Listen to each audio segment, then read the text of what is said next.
नमस्कार दोस्तों। तो जैसे जैसे ऑस्ट्रेलियन गवर्नमेंट रूल्स स्ट्रिक्ट करती जा रही है, स्पेशली हमारे इंटरनेशनल स्टूडेंट्स के लिए और माइग्रेंट्स के लिए, अब ऐसा होने लगा है कि बहुत सारे स्टूडेंट्स हैं जिनको रीजनल एरियाज में स्टडी करने जाना है। तो जो भी मेलबोर्न में है ऑलरेडी, वहाँ पे जिन लोगों ने 2 साल स्पेंड कर लिए उनको पीआर लेना है, वहाँ पे नहीं हो रहा है तो उनको रीजनल्स में जाना है।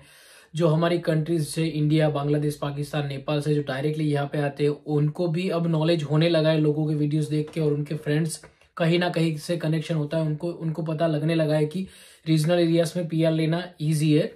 और वैसे भी जैसे मैंने बताया, रूल्स स्ट्रिक्ट होने लगे, उसकी वजह से बहुत सारे लोगों ने मूव करना स्टार्ट कर दिया है। और इसके पिछले वीडियो में मैंने आप लोगों को बताया था कि ऑस्ट्रेलियन गवर्नमेंट ने एक बार फिर से अनाउंस कर दिया, जिसमें 485 वीजा होल्डर्स हो गए, वो फिर से स्टूडेंट वीजा नहीं ले पाएंगे, which is one of the worst news जो हमने आज तक सुनी है। क्योंकि ये बहुत क्रूशियल हो जाता है किसी के लिए, जब यहाँ पे वो पीआर नहीं हो पाते तो उनको स्टूडेंट वीज़ा लेके थोड़ा सा एक्स्ट्रा टाइम मिल जाए उनका पीआर अप्लाई करने के लिए।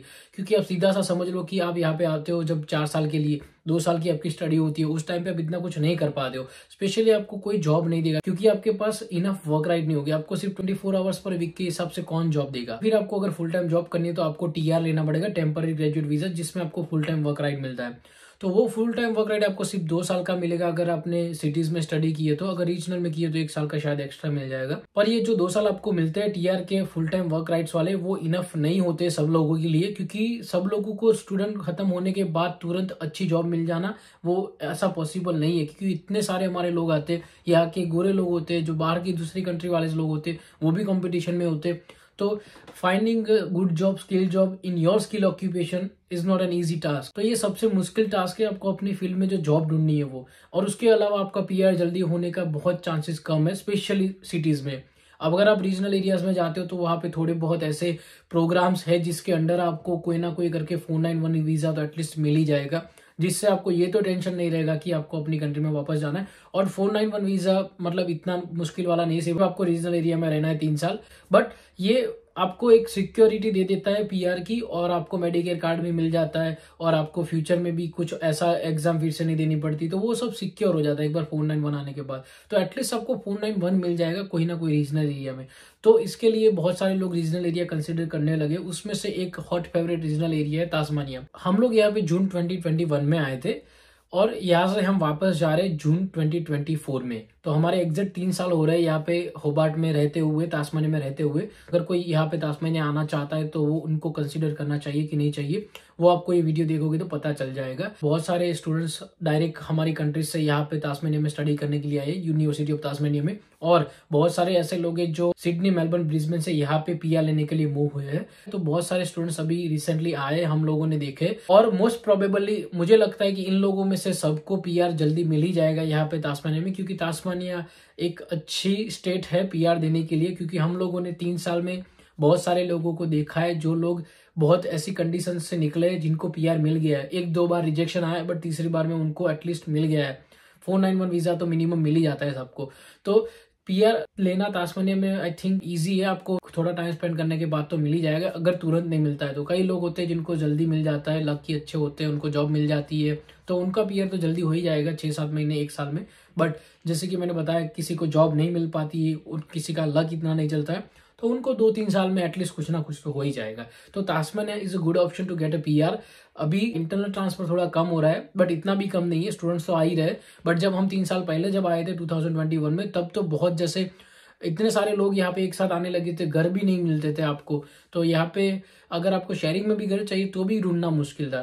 बट अब थोड़ी कंडीशन ठीक होने लगी है, थोड़े बहुत घर आपको मिल जाते हैं। तो इस तरीके से तास्मानिया में पीआर का ये स्टेटस है। अगर आपको पीआर के लिए आना है तो पीआर आपको हो जाएगा, आप टेंशन मत लो। थोड़ा टाइम लेगा शायद बट हो जाएगा, पक्का है। बट ऐसा जरूरी नहीं कि सबका टाइम लेगा, कई लोगों की जिनका जल्दी भी हो जाएगा। अब बात करते हैं अकोमोडेशन की। अकोमोडेशन पहले भी ऐसा था, अब भी ऐसा ही है। जब हम यहाँ पे आए थे 3 साल पहले, तब भी अकोमोडेशन इतना इजीली नहीं मिल रहा था, और आज 3 साल के बाद अभी भी सब लोगों की यही सिचुएशन है।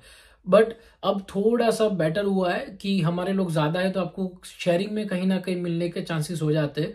बट अगर आपको घर लेने जाओगे, कहीं अप्लाई करोगे, तो कोई एक घर देखने आप इंस्पेक्शन करने जाओगे तो वो घर देखने के लिए और 20-30-40 लोग आए होंगे, वो भी इसी सेम घर के लिए अप्लाई करेंगे। तो आप सोचो कि वो सेम हाउस कितने लोगों ने अप्लाई किया, उसमें से किसकी पे स्लिप स्ट्रांग होगी, किसके बैंक स्टेटमेंट स्ट्रांग होगी, फैमिली कितने लोगों की है, पेट्स है कि नहीं है, वो सब देख के फिर एजेंट और जो हाउस ओनर होगा वो आपको घर देगा। तो घर लेना यहाँ पे थोड़ा सा मुश्किल है। और एक चीज है, यहाँ पे रेंट्स भी बहुत बढ़ने लगे हैं। अगर आपको 2 बेडरूम हाउस चाहिए तो भी 400 $450 के आसपास मिल जाता है। अगर आपको 1 बेडरूम हाउस चाहिए तो वो $350 $400 के आसपास मिलता है। फिर डिपेंड करता है कि हाउस की कंडीशन कैसी है और कितना पुराना है। अगर बहुत ज्यादा पुराना है और रिनोवेट नहीं हुआ है तो रेंट थोड़ा सा कम हो सकता है। अगर पुराना है बट रिनोवेट हुआ है तो उससे थोड़ा ज्यादा रेंट हो सकता है। तो हाउस की कंडीशन पे रेंट डिपेंड करता है। बट 2 बेडरूम का $400 से लेके 500 $550 तक का रेंट हो सकता है। फिर उसके हिसाब से आप बढ़ते जाओ 3 बेडरूम 4 बेडरूम। बट जैसे कि मैंने बताया, हाउस की कंडीशन पे डिपेंड करता है। आपको 3 बेडरूम हाउस भी शायद ऐसे हो कि आपको $450 $400 में मिल जाए। बट ये हाउस की कंडीशन है। यहाँ पे हाउस मिलना तो पहले भी मुश्किल था और अब भी बहुत मुश्किल है। बट अगर आपका कोई पहचान वाला हो तो उसके हेल्प से आप यहाँ पे घर ढूंढ सकते हो। और उसके अलावा फेसबुक पे थोड़े बहुत ग्रुप है जहाँ पे लोग पोस्ट करते हैं, और फेसबुक मार्केट प्लेस पे भी लोग पोस्ट करते हैं। जो रेंट वाला सेक्शन होता है, सेलिंग एंड बाइंग वाला सेक्शन होता है, वहां पे जाके आप कंटिन्यूस देखते रहो। आपको कोई ना कोई दिख जाएगा जिसको शेयरिंग में हाउस देना है या फिर लीज ट्रांसफर देनी है। तो आप उस तरीके से कॉन्टेक्ट करके उन लोगों से बात कर सकते हो। तो ये एक ऑप्शन है यहाँ पे हाउस ढूंढने का, फेसबुक ग्रुप और मार्केट प्लेस की हेल्प से। और अगर आप कोई कम्युनिटी से बिलोंग कर रहे हो तो यहाँ पे उस कम्युनिटी के ग्रुप भी होते हैं। तो वो कम्युनिटी के ग्रुप में आप मैसेज किसी फ्रेंड को बोल के डाल सकते हो या फिर आप खुद मैसेज कर सकते हो। तो अगर कहीं जगह पे अवेलेबल होगा तो वो आपको सामने से कांटेक्ट करेगा। उसके अलावा अगर किसी को घर डायरेक्ट अपने नाम पे अप्लाई करना है, लीज लेनी है, तो वो realestate.com की जो वेबसाइट होती है उसके ऊपर बहुत सारे घर लिस्टेड होते हैं रेंट के लिए। उसमें जाकर आप अप्लाई कर सकते हो। बट अगर आप डायरेक्ट इंडिया से यहाँ पे आ रहे हो तो आपके लिए वो थोड़ा सा मुश्किल हो जाएगा, क्योंकि आपकी कोई रेंट हिस्ट्री नहीं होगी ऑस्ट्रेलिया में, आपका कोई रेफरेंस नहीं होगा। तो वो घर मिलना इतना इजी नहीं है डायरेक्ट अगर आप इंडिया से यहाँ पे आ रहे हो, दूसरी कंट्री से यहाँ पे ऑस्ट्रेलिया में आ रहे हो। तो आपको स्टार्टिंग में तो शेयरिंग वाला ऑप्शन ही प्रीफर करना पड़ेगा। फिर स्लोली स्लोली आप यहाँ पे जैसे रहते जाओगे आपको पता चलता जाएगा कि आपको यहाँ पे घर कैसे अप्लाई करना है। तो ये है अकोमोडेशन, थोड़ा सा मुश्किल है बट डोंट वरी, कहीं ना कहीं आपका हो जाएगा। सब लोगों का होता है, आपका भी हो जाएगा। उसके बाद अगर बात करें कि जॉब की क्या सिचुएशन है यहाँ पे, तो जॉब्स मिलना मेरे हिसाब से थोड़ा सा इजी हुआ है लोगों के लिए। और स्पेशली स्किल्ड जॉब बहुत सारे लोग यहाँ पे ढूंढते हैं, जो सिडनी मेलबर्न से आते हैं, जो डायरेक्टली इंडिया से भी आते हैं। अगर वो 491 वीजा पे आते हैं या फिर कोई PR वीजा पे आते तो वो अच्छी जॉब ढूंढ पाते हैं, क्योंकि उनका एक्सपीरियंस होता है तभी उनको 491 मिला है। तो वो जॉब ढूंढ लेते हैं। मेरे ध्यान में बहुत सारे ऐसे लोग हैं जो डायरेक्ट इंडिया से यहाँ पे आए और उनको अच्छी जॉब, फील्ड जॉब मिल गई है। तो जॉब ढूंढना बहुत डिफिकल्ट टास्क है। जॉब ढूंढना इतना इजी नहीं है। आपको इंटरव्यूज किए करने पड़ेंगे, आपको रिज्यूम अपना अच्छा बनाना पड़ेगा।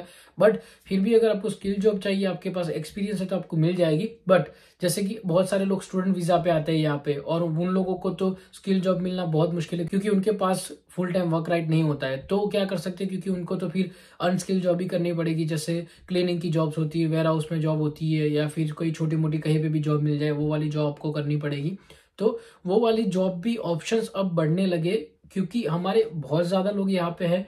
तो किसी ना किसी का रेफरेंस देके आपको कहीं ना कहीं जॉब मिलने का चांसेस है।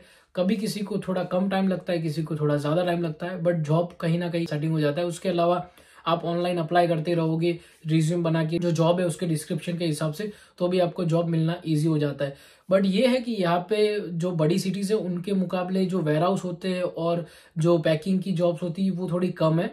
तो वो जॉब मिलना थोड़ा सा हार्ड है। वहां पे क्या होता है, Sydney, Melbourne, Brisbane, Adelaide, Perth में, कि वहां पे बहुत बड़ी कंपनीज के वेयर हाउस होते हैं। तो वहां पे वेयर हाउसेज में जॉब मिल जाती है। कहीं पे पिकिंग की होती है, कहीं मैन्युफैक्चरिंग प्लांट होता है, वहां पे पैकिंग करना होता है, कहीं पे पिक करके बॉक्सेस में डालना होता है। वो सब छोटी मोटी जॉब्स होती है, वो मिल जाती है। बट यहाँ पे ऐसा बहुत कम है दासमनिया में। तो यहाँ पे आपको कोई अलग अलग जॉब्स पे रिलाय रहना पड़ता है। वेयर हाउस की जॉब्स होती है बट इतनी सारी नहीं होती, बहुत मतलब कम रेशियो है यहाँ पे वेयर हाउस की जॉब्स का। तो अलग अलग जो टाइप की जॉब होती है वो आपको ढूंढनी पड़ेगी। कहीं कोई क्लीनिंग की हो, कोई बेकरी की हो, कोई हाउस कीपिंग में हो, कोई हॉस्पिटैलिटी में हो। तो उस तरीके से आपको अलग अलग डायरेक्शन में देखना पड़ेगा आपके जॉब के लिए। बट आज तक मैंने ऐसा एक भी बंदा नहीं देखा हो जो यहाँ पे जिसको जॉब करनी हो तो 6 महीने से ज्यादा घर पे बैठा हो। वो तो मैंने मैक्सिमम नंबर बताया, 2 महीने 3 महीने मैक्सिमम किसी को जॉब ना मिली हो ऐसा है। बाकी 2-3 महीने में लोग कुछ ना कुछ जॉब का सेटिंग कर ही लेते हैं। छोटी मोटी तो छोटी मोटी सबको जॉब मिल जाती है। तो अगर आप यहाँ पे आ रहे हो तो आपको भी छोटी मोटी जॉब तो कहीं ना कहीं पे मिल ही जाएगी। थोड़ा टाइम लगेगा बट मिल जाएगी। अगर आप लक्की रहे तो आपको 1-2 वीक में मिल जाएगी। अगर थोड़े से अनलक्की रहे तो आपको 2-3 महीने लग जाएंगे, बट आपको जॉब मिल जाएगी, वो पक्का है। फिर बात करते हैं यहाँ का वेदर कैसा है। तो यहाँ का वेदर थोड़ा सा ठंडा है बाकी सब सिटीज के कंपैरिजन में। मेलबर्न और तास्मानिया का इतना डिफरेंस नहीं है, थोड़ा बहुत डिफरेंस होता है। 2-3 डिग्री मेलबर्न में थोड़ा सा वार्म होता है टेम्परेचर, बाकी ये तास्मानिया में थोड़ी सी ठंडी ज्यादा पड़ती है क्योंकि ये अंटार्कटिक से नजदीक भी है। और उसके अलावा हम होबार्ट में जहाँ पे रहते हैं वहां से नजदीक में एक माउंटेन भी है, तो वहां पे स्नो भी गिरती है, तो उसकी वजह से कभी कभी विंटर्स में ठंडी थोड़ी सी ज्यादा पड़ती है, बट इतनी भी नहीं होती। यहाँ पे 0 से नीचे कभी टेम्परेचर नहीं जाता है। कई एरियाज होंगे जो तास्मानिया के वहां पे 0 डिग्री टेम्परेचर और -1 डिग्री टेम्परेचर जाता होगा। बहुत कम ऐसे एरियाज है, स्पेशली हिली एरिया से वहीं पे जाता है। बाकी होबार्ट, लॉन्चेस्टर जो यहाँ की बड़ी बड़ी सिटीज है वहां पे 0 से नीचे तो कभी टेम्परेचर नहीं जाता है, बट 3, 4, 5 डिग्री 1 डिग्री ऐसा टेम्परेचर कभी कभी हो जाता है। उस टाइम पे ज्यादा ठंड लगती है। बट यहाँ पे नॉर्मली हीटर्स होते हैं घर में, अगर आप अपनी गाड़ी में जाते हो तो हीटर्स होते हैं, अगर आप पब्लिक ट्रांसपोर्टेशन जैसे बस में जाते हो तो उसमें भी हीटर होते हैं। तो हीटर्स यहाँ पे सब जगह पे होते हैं, तो इतनी टेंशन लेने की बात नहीं है। और यहाँ पे आप वार्म क्लोथ पहन के भी इजीली सर्वाइव कर सकते हो। ब्रिस्बेन, पर्थ, सिडनी उन सब के मुकाबले थोड़ा ज्यादा ठंडा बोल सकते हैं क्योंकि वो सारी सिटीज हमारे इंडिया के जैसा वेदर होता है, वहां पे वैसा वेदर है। तो वो सिटीज में अच्छा है, कभी गर्मियों में ज्यादा गर्मी पड़ जाती है बट बाकी विंटर में इतनी ठंड नहीं पड़ती है। बट यहाँ पे थोड़ी सी ज्यादा ठंडी है, बट नॉट टू वरी, इतना भी खराब कंडीशन नहीं है, आप इजीली सर्वाइव कर पाओगे। थोड़ा ठंड ज्यादा पड़ेगा बट थोड़े ज्यादा एक्स्ट्रा वार्म क्लोथ पहन लेना। तो ये है यहाँ का वेदर। उसके बाद बात करते हैं यहाँ पे Indian grocery stores, Indian festivals, उस सब का क्या स्टेटस है। तो यहाँ पे इंडियन ग्रोसरी स्टोर्स है, बहुत है। और यहाँ पे नेपालीज ग्रोसरी स्टोर भी है क्योंकि यहाँ पे तास्मानिया में बहुत सारे नेपालीज लोग भी रहते हैं। तो बहुत सारे Indian grocery stores, Nepalese grocery stores, वो सारे स्टोर्स में आपको अपनी इंडियन आइटम मिल जाएगी आराम से। बट ऐसा है कि आपको ऑप्शन थोड़े से कम मिलेंगे क्योंकि क्या होता है कि मेलबर्न से हम यहाँ पे मूव हुए थे तो हमने देखा था मेलबर्न में एक ही चीज के 5 अलग अलग कंपनीज के प्रोडक्ट होते हैं। बट यहाँ पे अगर एक चीज है तो वही अवेलेबल है, बाकी उसके अलावा आपके पास दूसरा ऑप्शन नहीं होगा। बट एटलीस्ट आपको मिल जाएगा, आप यूज कर सकते हो। आपको दूसरा ऑप्शन नहीं मिलेगा, बट जो अगर सेम ही चीज आपको चाहिए तो वो दूसरी कंपनी की आप यूज कर सकते हो। तो यहाँ पे इंडियन ग्रोसरी स्टोर्स अवेलेबल है, ऑप्शंस कम है बट है, तो उतना टेंशन लेने की जरूरत नहीं है। उसके बाद यहाँ पे बहुत सारी इंडियन रेस्टोरेंट्स है। इंडियन रेस्टोरेंट्स तो इतनी सारी है क्योंकि यहाँ पे जो गोरे लोग होते हैं वो हमारे से ज्यादा जाते हैं इंडियन रेस्टोरेंट्स में। बहुत सारी जो फेमस रेस्टोरेंट्स है यहाँ की इंडियन रेस्टोरेंट्स, वहां पे अगर आप जाओगे तो आप देखोगे कि हमारे देसी लोग बैठे होंगे, उससे ज्यादा ऑजी लोग वहां पे खाना खाने के लिए बैठे होंगे। तो बहुत सारी इंडियन रेस्टोरेंट्स है, थोड़ी बहुत इंडियन ग्रोसरीज भी है, तो वो तो आपका सॉर्टेड है, उसमें आपको टेंशन लेने की जरूरत नहीं है। वो आपको यहाँ पे आराम से मिल जाएगा जो भी आपको आइटम्स चाहिए। उसके बाद बात करते हैं कि यहाँ की लाइफस्टाइल कैसी है। तास्मानिया की लाइफस्टाइल थोड़ी सी स्लो है, बट ऐसा है कि यहाँ पे ट्रैफिक कम होता है तो आप जल्दी घर पहुंच जाते हो, तो आपका टाइम थोड़ा घर पे ज्यादा आप स्पेंड कर सकते हो। संडेज को तो आपको कभी लगेगा कि कर्फ्यू लग गया है, इतनी कम गाड़ी जो आपको दिखेंगी रोड पे। और हम मेलबर्न में 2 साल रह के आए तो हमको पता है कि इतना गंदा ट्रैफिक होता है वहां पे, तो 1-1, 2-2 घंटे का ट्रैफिक जाम हो जाता है वहां पे। और अगर ट्रैफिक जाम नहीं होता है, मूविंग ट्रैफिक होता है, फिर भी अगर आपको एक जगह से दूसरी जगह जाना है, वो अगर 30 मिनट की ड्राइव होगी तो आपको 1 घंटा लगेगा क्योंकि इतने सारे बीच में सिग्नल्स आते हैं।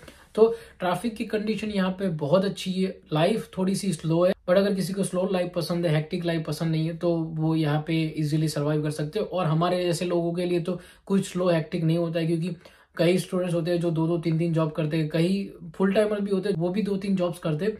तो सबकी लाइफ हेक्टिक ही होती है, या सुबह से शाम तक दौड़ते ही रहते हैं। सैटरडे संडे भी कई लोगों की जॉब्स होती है, तो हम लोग भागते ही रहते हैं। तो हमारे लिए तो स्लो फास्ट उससे कोई फर्क नहीं पड़ता है। बट अगर ओवरऑल बात करने जाए तो यहाँ का तास्मानिया की लाइफ थोड़ी सी स्लो है। और लास्टली मैं आपको बताना चाहूंगा कि अगर आप यहाँ पे तास्मानिया में आ रहे हो, अगर इंटरस्टेट मूव हो रहे हो तो आपको थोड़ा बहुत नॉलेज होगा पीआर का। बट अगर आप इंडिया से डायरेक्ट यहाँ पे आ रहे हो, कोई भी कंट्री से डायरेक्ट यहाँ पे आ रहे हो, तो आपको ये ध्यान रखना पड़ेगा कि आपको ऐसा कोर्स चूज करके आओ जो कोर्स पीआर के लिस्ट में हो, तो आपको पीआर लेना थोड़ा सा इजी हो जाए। वरना फिर क्या होगा कि एक बार यहाँ पे आप आ गए, फिर वो आपको पता चलेगा कि जो कोर्स आप लेके आए वो कोर्स पीआर के लिस्ट में है नहीं, तो फिर आप फिर से कोई कोर्स चेंज करने का ट्राई करोगे, फिर आप टेंशन में आ जाओगे। उससे अच्छा कि आप थोड़ा सा रिसर्च कर लो, यहाँ का जो स्किल ऑक्यूपेशन लिस्ट होता है तास्मानिया का, वो देख लो कि उनमें कौन कौन से स्किल्स है जो बहुत टाइम से स्किल ऑक्यूपेशन लिस्ट में है, निकले नहीं है। जैसे इंजीनियरिंग होता है, मेडिकल होता है, तो ऐसे ऑक्यूपेशन जो होते हैं वो कभी नहीं निकलते हैं ऑक्यूपेशन लिस्ट में से। तो ऐसा कोई ऑक्यूपेशन का कोर्स लेके आओ जिसमें अगर आप स्टडी करते हो तो जब आप स्टडी आपकी खत्म हो जाएगी तो आपको पीआर लेना बहुत ईजी हो जाएगा। और चांसेस है कि अगर अच्छा डिमांड वाला कोर्स होगा तो उसकी फील्ड जॉब भी आपको कहीं ना कहीं पे मिल सकती है। तो ये आप खास ध्यान रखना कि अगर आप यहाँ पे तास्मानिया में आ रहे हो तो कोई अच्छा सा कोर्स चूज करके आना नॉट ओनली इन तास्मानिया, अगर आप ऑस्ट्रेलिया में कहीं पे भी जा रहे हो तो ये तो इंपॉर्टेंट है कि आपको कोई अच्छा कोर्स चूज करना पड़ेगा जिससे आपका पीआर इजी हो जाए, आपका फ्यूचर थोड़ा सा बेटर हो जाए। तो ये सब बातें हैं हमारे तास्मानिया के बारे में। अगर आप यहाँ पे तास्मानिया आने वाले हो तो थोड़ा सा और रिसर्च कर लो। आप जो पीआर के जो रूल्स है वो सब आप गवर्नमेंट की वेबसाइट पे जाके देख सकते हो। उसके अलावा अगर आपको कोई क्वेश्चन है तास्मानिया के बारे में तो मुझे आप कमेंट्स में पूछ सकते हो। अगर आपको वीडियो हेल्पफुल लगा तो प्लीज वीडियो को लाइक कीजिए, हमारे चैनल को सब्सक्राइब कीजिए। मिलते हैं फिर नेक्स्ट वीडियो में, तब तक के लिए बाय बाय।